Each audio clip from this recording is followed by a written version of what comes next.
This is dangerous. Yeah, like, they've seen what those medium tanks can do. I think Japan's kind of gone, oh, look at me, I'm going to join the fight now, and then just going to lose all their troops. I mean, grabbing Stalingrad back there is, again, useful, and it is the right idea to try and get a road to Rostov. But, yeah, I now that the players are all firmly back here microing. Yeah, look at those medium tanks destroying those marine artillery divisions. Especially because I think these are just infantry marines. They're not the mechanized Amtraks.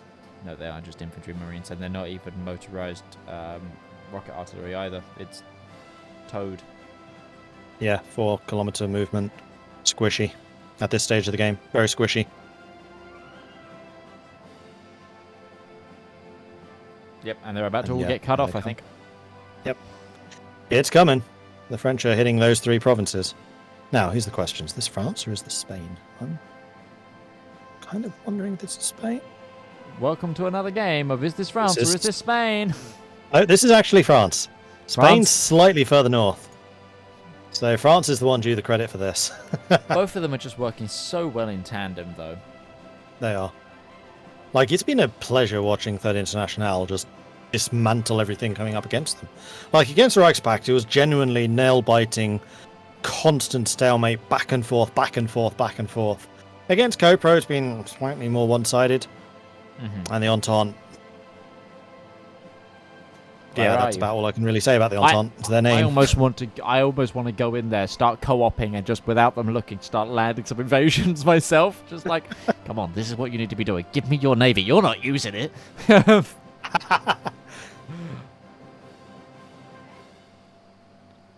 It feels wrong to see essentially the considering the spirit of, say, Britain, which is Canada in this world, is, you know, massive naval dominance, Britannia rules the waves, and that's the spirit kind of the Entente, of the even though they're the losers of World War One, that's what we came out of World War One still singing. More than anything, it was like, well, no one ever beat our navies, and yeah, we're just not seeing any naval game from them. Has just made a very good point. Ever since the first German naval invasion of Normandy and the aborted Sea Lion, Third International has done a very good job of leaving a division or 2 of armor near potential naval invasion hotspots. That is completely true. Right there. And then over here. Somewhere. There they are. Yeah, right there. I think there's also some in Madrid. Cordoba as well. Further one in Cordoba. Yep. So they've learned from their mistakes and they are prepared for the naval invasions. Are there and over here, nope. There's one French light tank division in Dublin. Yeah, I'm not sure I'd rely too heavily on those. I mean, defending the British Isles, you have the Irish submarine fleets. Well, where's a load of destroyers with just depth charge and sonar when you need them? Just like stack 100. USA, stack 100 destroyers with depth charges and just go sit in the western approaches. Just like, all right, Ireland, I'll find you at some point. Apparently, I probably can't say that until we know more. So Petrograd. We do have the Chinese retaking St. Petersburg with a bit of a sneaky counterattack. But it does look like the... Oh no, this is just infantry, there's no tanks there. Then we have Paros here. The nearest tank is over here in Voldoga.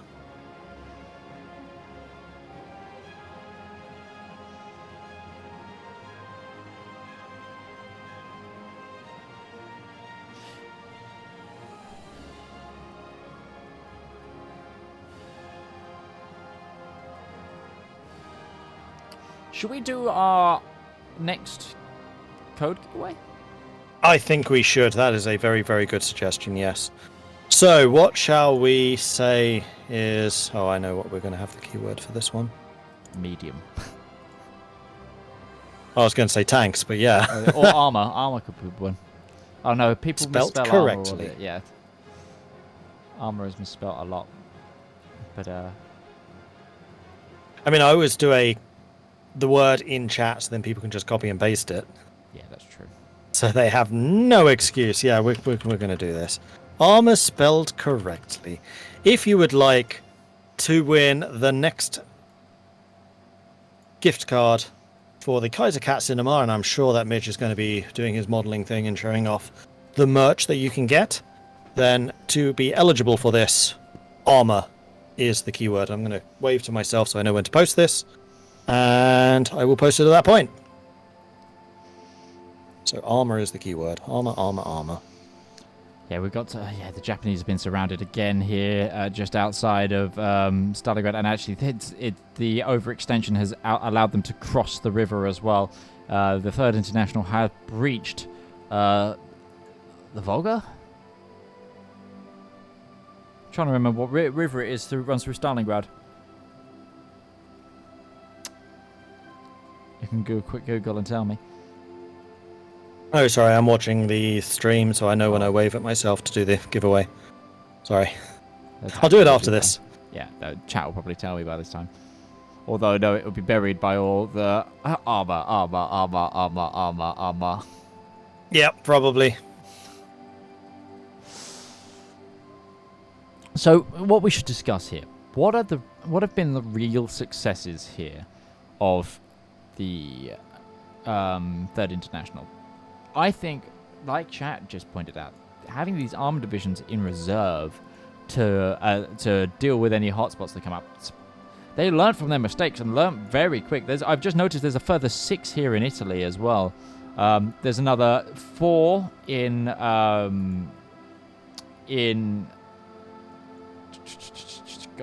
Greece.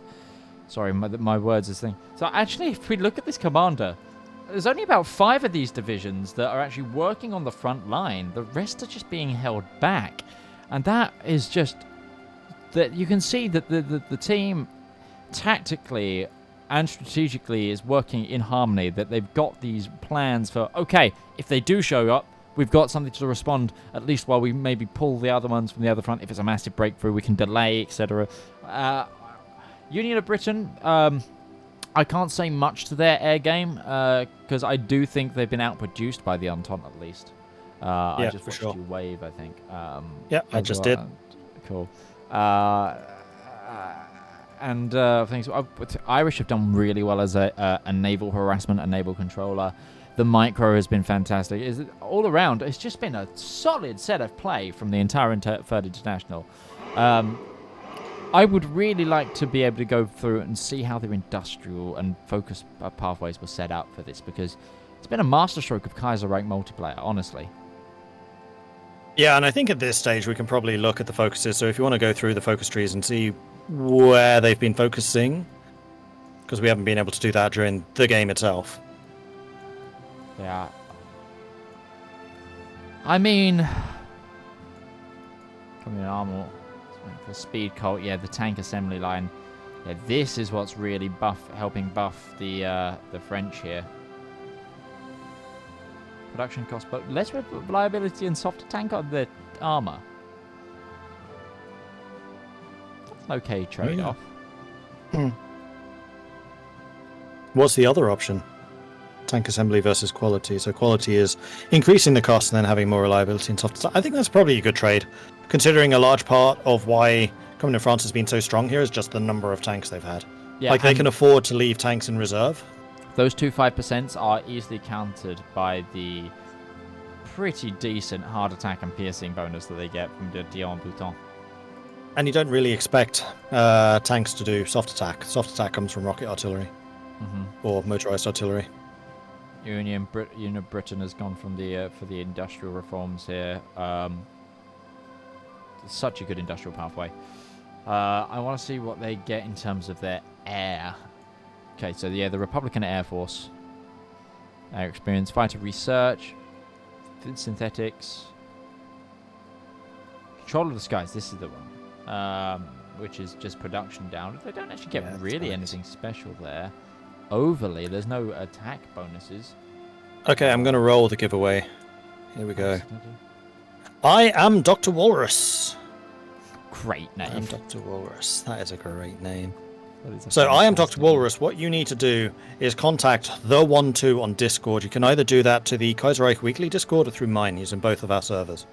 So if you're not sure the Discord link, then type in !Discord. That will go to it. And then you need to contact the 12, the -1-2 on the Discord, and he will get you a gift card. I will go and tell him that you have won.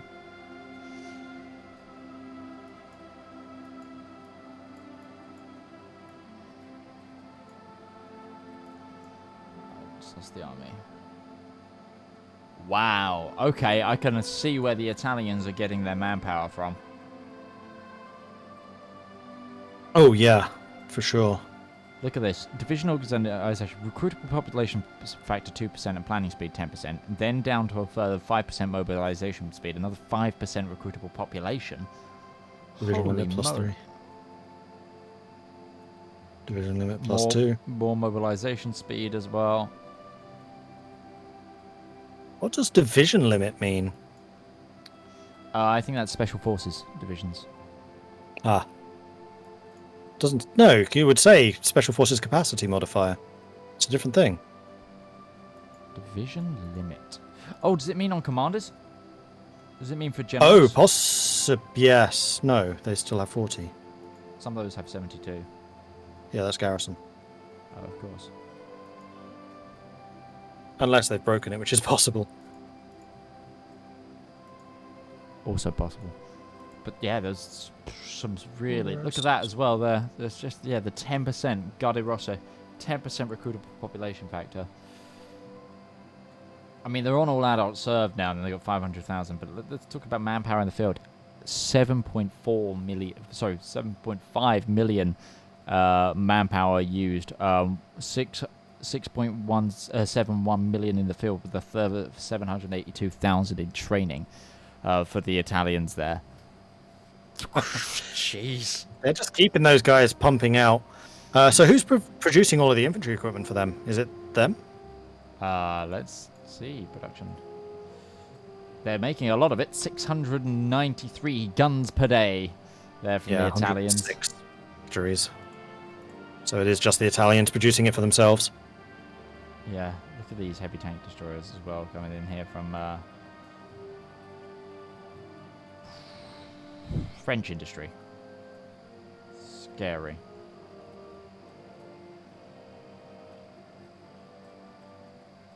Wonder why they've got so many lines here. Oh, they've probably been doing upgrading. They're different types. No, they're all Series A. No, the third one's AA. Oh, sorry, but those two are the same. I'm guessing one was set to upgrading previously. Yeah, quite possibly. Haven't seen that done that way before, but it makes sense. And they've got 70 factories producing fighter 3s. Yeah, Spitfires on air license. Yeah, on air license. Let's see what the Brits are doing as well. Yeah, just fighters? Yes. The answer is yes.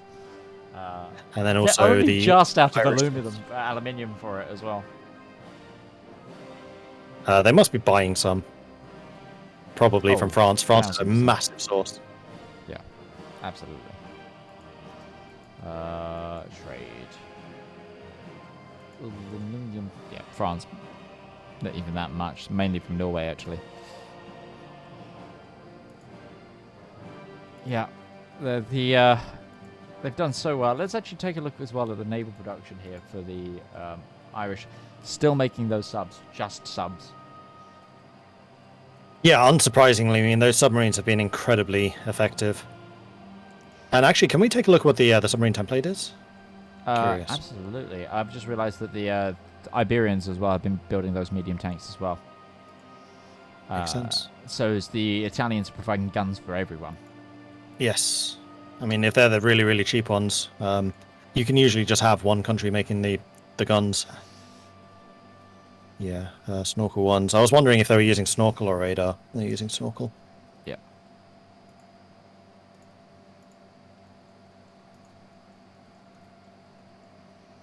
Yep.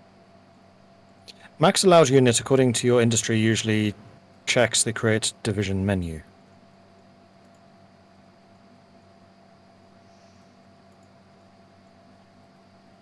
Not sure what that means. Nor am I. Kaiserreich has a division limit. Yes, it does. You're right. Kaiserreich does have a division limit. Oh, of course it does. So apparently the Italians can exceed that limit.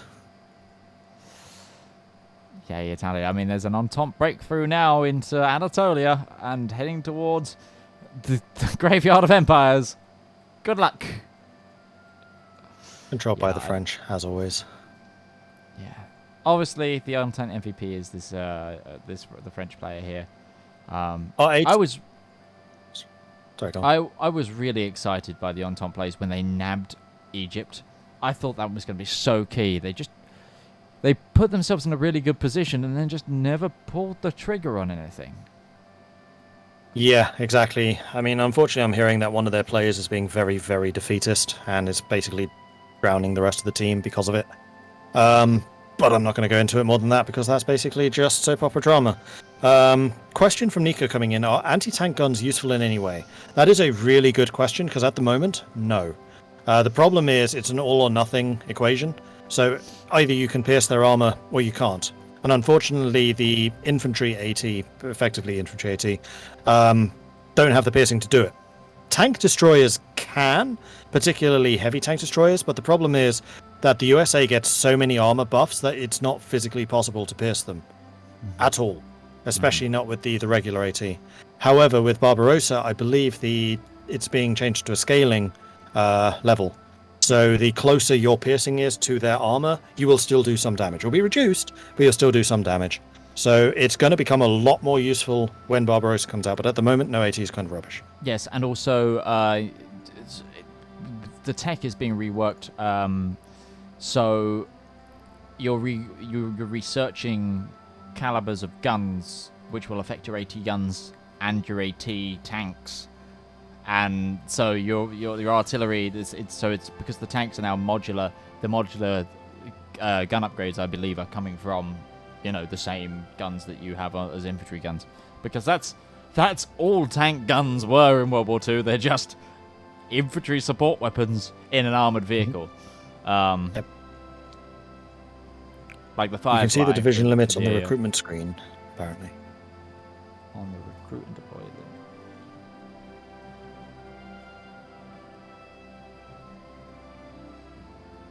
I'm not You seeing lied to us! This Checker Nation actually has a lot of units, though. Might be the logistics screen, but don't check that. Not allowed to. Yeah.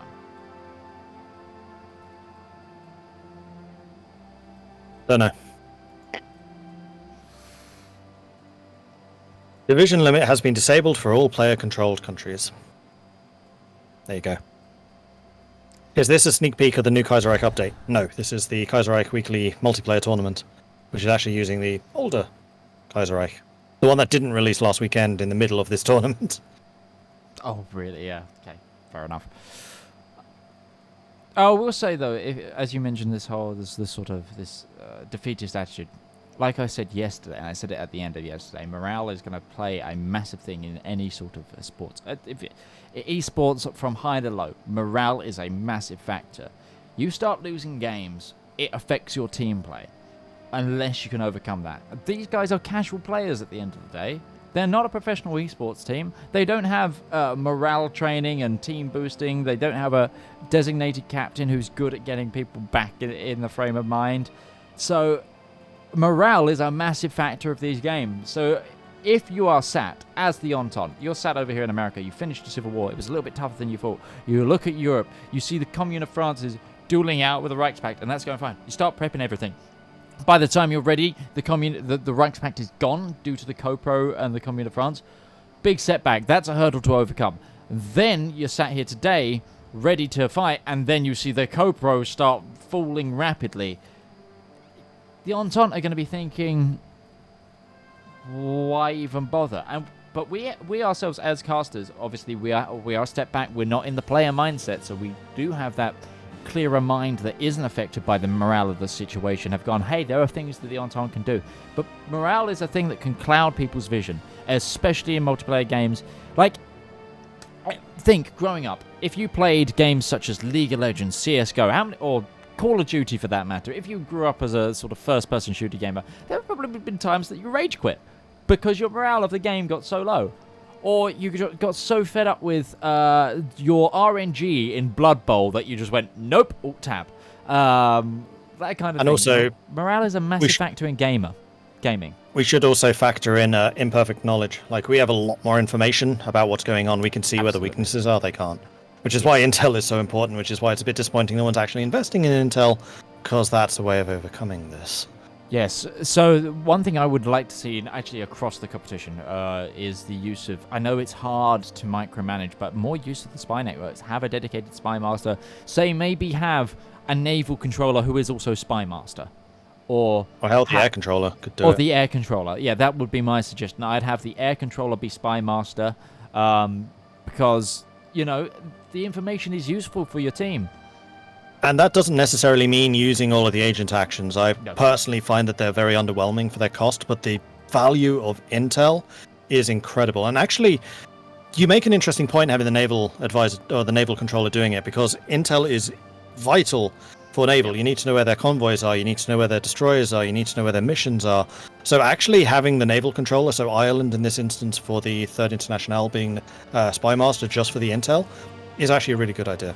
Well, there's a reason historically that most of the espionage and intelligence units of the military during World War II were run by the Navy. Commander Bond, naval rank. Yeah, it's originally like the OSS as well. They were under the Navy in the US as well. It's Office of Naval Intelligence as well, in terms of those kind of things. It's like, because so much of it for the Pacific, for example, was dealt with radar, or the radar stations came under the Navy, not the Air Force. In a lot of cases, the Navy, it makes sense that the Navy would be the espionage controller as well. And I'd like to see, I really think that could help dominate some of these games and, you know where to probe a bit more. That also being said, if you've got such a dominant air controller as the Entente have, and you've got so many planes... Oh, sorry, I can't show logistics, but I can show air wings. Still, so many planes. Spend some of your time, just put 2 factories into some spy planes. Yeah. I mean, as a rule, as soon as I start the game, I put 1 factory into recon, scout plane, recon planes. Just 1 factory is all you need for the rest of the game. Yeah. Interesting question. How is Third International getting their fuel? It's a very good question. How are they getting their fuel? Well, they currently own the Romanian oil fields, but let's... Yeah, but considering how much of their army is mechanized and motorized, they've got to be getting something from somewhere. So are they buying any? That's aluminium. Apologies.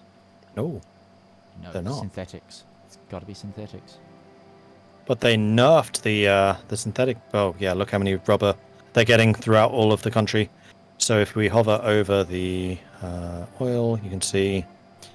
From refineries, 8.6 thousand. It's not actually a huge amount. They're only buying... Yeah, it is from refineries. 8.6 thousand is refineries.